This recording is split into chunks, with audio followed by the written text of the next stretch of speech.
now, the rest of the story.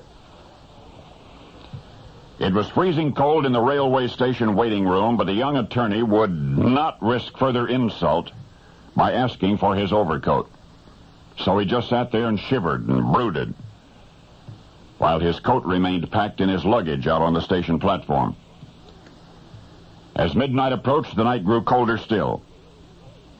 Since there was no light in the waiting room, it was quite dark, so dark that when another traveler finally entered, he was at first unaware of the lawyer's presence. The man tried to strike up a conversation, but the brooding barrister was in no mood for companionship. All he wanted to do was sit there and stay angry and consider the ways in which he might retaliate for the indignity which had been heaped upon him. If only he hadn't been thrown off that train in the mountains, where the nights are so awfully cold.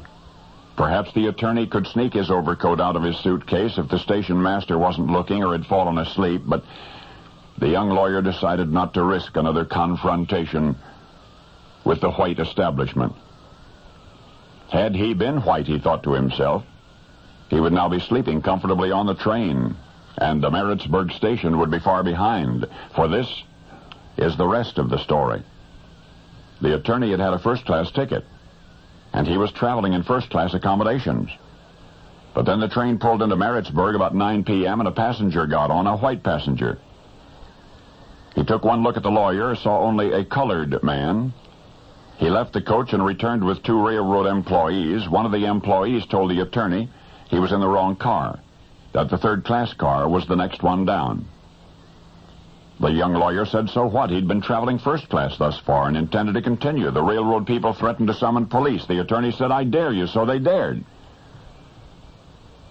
They held the train in Maritzburg station, called the police, and an officer arrived and forcibly pushed him off the train, and his luggage quickly joined him on the platform.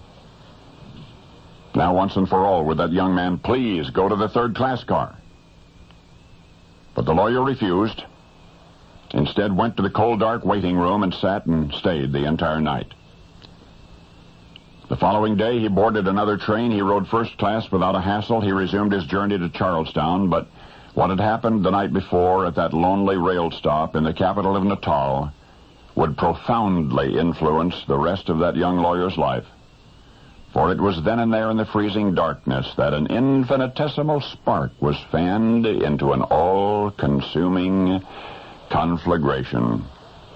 Decades later, that lawyer would refer to that incident as the most creative passage, is the way he put it, the most creative passage of his entire lifetime. By then, the world would recognize him not as a courtroom crusader, but as a soldier in the trenches of civil rights. You have always known his incomparable saga of social protest. But now you know how it all began. How this modern-day David developed his distaste for Goliath one midnight in a frozen rail station. You have since come to know that young attorney as Mahatma Gandhi. The Mahatma Gandhi? That's right. The Mahatma Gandhi. Only now you know the rest of the story.